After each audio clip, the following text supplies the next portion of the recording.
பெண்களின் பாதுகாப்பை விட்டும் அல்லாவிடம் பாதுகாவல் தேடுகிறேன் என்கிற சகோதரருடைய கேள்விக்கு அண்ணன் பதில் கொடுக்க போகும்போது முடிச்சுக்கள் அப்படிங்கிறது சூனியத்தை தான் குறிக்குது எப்படி சொல்ல முடியும் அப்படின்னு சொன்னாங்க. அது முன்ன இது பயான்ல அண்ணன் சொல்லும் போது மூசா அலைஹிஸ்ஸலாம் முடிச்சுக்கள் தன்னுடைய நாவில் இருக்கிற முடிச்சுக்கள் சொன்னாங்க. அப்ப முடிச்சுக்கள்லாம் கட்டுப்படுதல். அதே மாதிரி ஷைத்தான் முடிச்சுக்கள் 3 முடிச்சு போடுறான். 3 முடிச்சு போட்டு ஒவ்வொரு முடிச்சு அவுக்குறான்றாங்க. அப்ப அதோடைய அர்த்தம் தன்னை சைத்தான் கட்டுக்குள் கொண்டு வருதல். அப்போ பெண்களின் முடிச்சுக்களை விட்டும் அல்லாவிடம் பாதுகாவல் தேடுகிறேன் அப்படிங்கும் போது அது ஒரு கட்டுக்குள் கொண்டு வருவதற்கான ஒரு சூனியமாக தானே இருக்கும். அதே மாதிரி அண்ணன் சொன்னாங்க சூனியக்காரன் தான் அதிகமா இருக்குன்னு. நான் சின்ன வயசுல காமிக்ஸ் புக் எல்லாம் படிக்க போகும்போது சூனிய கலை தான் ரொம்ப அதிகம். அதுக்கு அடுத்தது சைத்தான் அப்படிங்க போகும்போது அண்ணன் சொல்ல போகும்போது இந்த ஒரு இந்த பெண்கள்ங்கிறது சைத்தானை தான் குறிக்கும் அப்படின்னு சொல்றாங்க. ஆனா குர்ஆனுடைய மொழிபெயர்ப்புகள் பல இடத்துல குர்ஆன் சைத்தான்கள் அப்படின்னு வரப்போகும்போது அங்க பெண்கள்ங்கிற வார்த்தைகள் எதுவுமே குர்ஆன்ல வரல.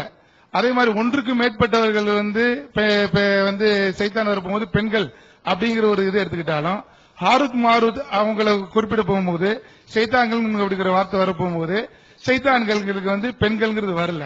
ஆனா இதுக்கு மட்டும் பெண்கள் வந்திருக்கு. இப்ப மொத்தத்துக்கு கேள்வி என்ன, இந்த வசனத்துக்கு உங்களுடைய விளக்கங்கள் சரிதானா என்பதுதான் கேள்வி. அதாவது 2-3 விஷயம் சொல்லியிருக்கிறாங்க. சூனியக்காரிகள் தான் அந்த காலத்துல காமிக்ஸ் புக்ஸ் எல்லாம் நிறைய இருந்தா சொன்னாங்களா, நானே சொல்லிட்டேன். புராணங்கள்ல கதையில தான் சூனியக்காரி இருக்க, நடைமுறையில யார் தான் இருக்காங்க, ஆம்பளை தான் செய்யறான். காமிக்ஸ் புக்லாம் நம்மளும் படிச்சிருக்கோம். புராண இதிகாசங்கள்லாம் சூனியக்காரி பொம்பளை தான் வருவாங்க. நிஜத்துல பாத்தீங்கன்னா யாரும் இருக்க மாட்டாங்க, பொம்பளைல சூனியம் செய்யறது மாதிரி இருக்காது, ரொம்ப குறைவா இருப்பாங்க. ஆம்பளை ஜாஸ்தியா இருப்பாங்க. அது ஒரு விஷயம் ஆயிடுச்சு. அடுத்தது முடிச்சுகள் ஊதல் என்பது கட்டுக்குள் வைத்துக் கொள்வதானே.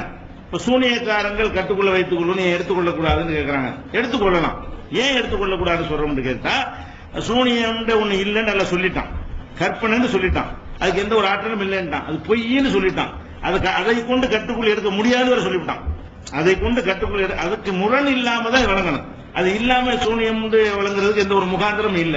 அப்ப இது சூனியத்தை தான் குறிக்குது என்று ஒருத்தவங்க சொல்வானேயானால் அதுக்குரிய ஹதீஸை காட்டணும். இது சூனியத்தை தான் முடிச்சுகள் ஊதுவது என்று ரசூலுல்லாஹ் சொன்னார்கள் அப்படின்னு அப்படி காட்டணும். அல்ல குர்ஆனுடைய ஒரு வசனத்தை காட்டி இந்த சூனியத்தை தான் இது குறிக்குது பாருங்க, முடிச்சுகள் ஊதுறது இந்த இடத்துல அது அப்படிதான் பயன்படுத்தப்படுதுன்னு காட்டணும். ரெண்டுமே இல்ல.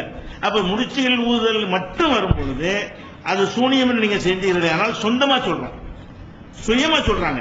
சுயமா சொல்வது மாத்திரம் இல்லாம சூனியத்தினால் கட்டுக்குள் வைக்க முடியுங்கிற அர்த்தத்தை வைத்துக் கொண்டு சொல்கிறார்கள். அது குர்ஆனுக்கு மாத்தமானது. குர்ஆனுடைய பல வசனங்களுக்கு சூனியங்கள் கற்பனை, பொய், மோசடி, பிராடு, வெற்றி கிடக்கு வரமாட்டான், அந்த கருத்தில் வரக்கூடிய வசனங்களுக்கெல்லாம் மாற்றமா இருக்கிற காரணத்தினால அது கொடுக்க சூனியம் கொடுக்க இயலாதுங்கிற மாற்றுகிறது கிடையாது. இந்த பெண்கள் கொடுக்கறோம்னு கேட்டா பொதுவாக தீய சக்திகள் ஒன்று, தீய சக்திகள் என்பது அரபில சொல்லும் பொழுது அதை பெண்பால தான் சொல்லுவாங்க. தீய சக்திகள் அப்படிங்கிற ஒரு வார்த்தையை சொல்லும் பொழுது அது எல்லா இடத்துல குர்ஆன்ல வரக்கூடிய தாகூத்து மாதிரி வருது இல்ல, அது மாதிரி வறுமையானால் அந்த மாதிரி வரக்கூடிய சொற்கள் எல்லாம் பெண்பாலாகத்தான், பெண்ணு அர்த்தம் கிடையாது. தீய சக்திகளை இன்னும் சொல்ல போனா அரபு மொழியில ஒரு பேனா இருக்குன்னு வைங்களேன், பேனாவை கூட ஆம்பளை கம்பளை தான் சொல்லணும். தமிழ்ல அது கிடையாது. சூரியன் இருக்கு, சூரியன் உதித்ததுன்னு நீங்க சொல்லுவீங்க. அரபியில் எப்படி சொல்லணும், சூரியன் உதித்தாள்னு சொல்லணும், பொம்பளை தான் சொல்லணும். அரபியில் பேசுவதாக இருந்தால் சூரியன் உதித்ததுன்னு ஒரு சொல்லு கிடையாது.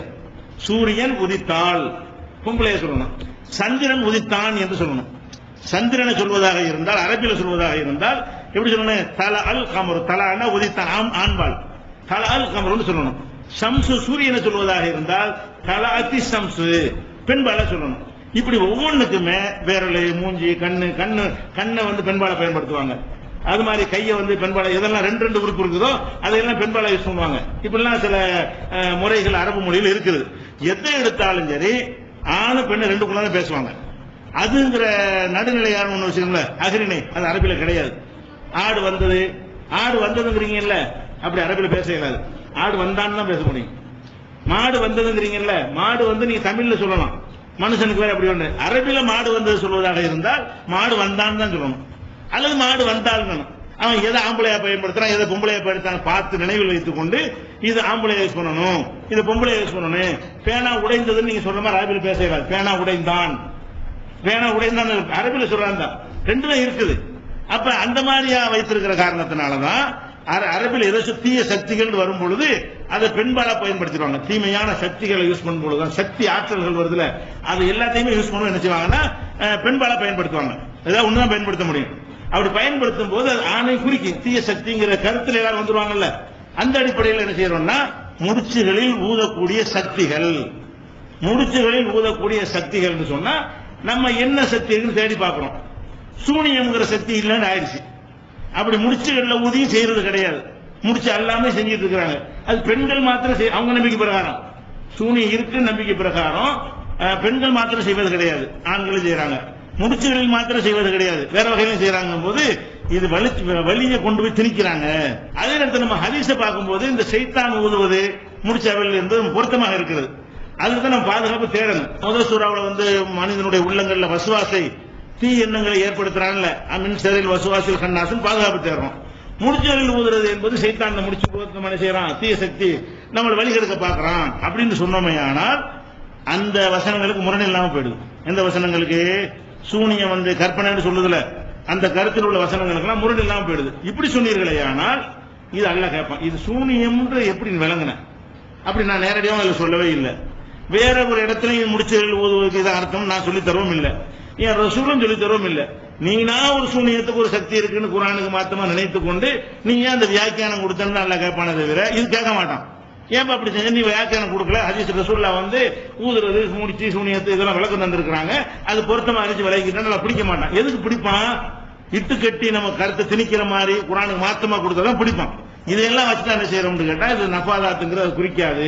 எத்தனை தப்சீர்ல எழுதி வச்சிருந்தாலும் சரி, அது சூனியக்கார கிழவிகளை பெண்களை குறிக்காது, அப்படி ஒரு தன்மை இல்லைன்னு சொல்றோம். அதுபோல நம்ம கேட்ட எதிர்க்கலாம் ஞாபகம் வச்சுக்கணும், அது இந்த அர்த்தம் இருக்குமே. ஆனால் வேற சூனியத்தில் என்ன பாதுகாப்பு? முடிச்சு இல்லாத சூனியத்துக்கு என்ன பாதுகாப்பு? ஆம்பளை செய்யற சூனியத்துக்கு என்ன பாதுகாப்பு? அப்படி ஒண்ணு இருக்கு மேல அப்படியே கட்டு தருவான். ரெண்டுல இருந்தும் கட்டு தருவானா இல்லையா? முடிச்சுகள் ஊதுவன்ற முடிச்சு அல்லாமல் செய்கிற ரெண்டு தீமையை விட்டு பாதுகாப்பு தேடி இருக்கானே. அப்ப இப்படி எல்லாம் சொல்லி தரமாட்டான். இது சைத்தானுடைய ஒரு ஊசலாட்டத்தில் இருந்தா நம்ம பாதுகாப்பு தேடுறோம். ரெண்டுமே நம்மளை நல்லவனாக்குவதற்கு கெட்டவனாகாமல் காப்பாற்றுவதற்கு ஒரு கவசம். அதான் விஷயம்.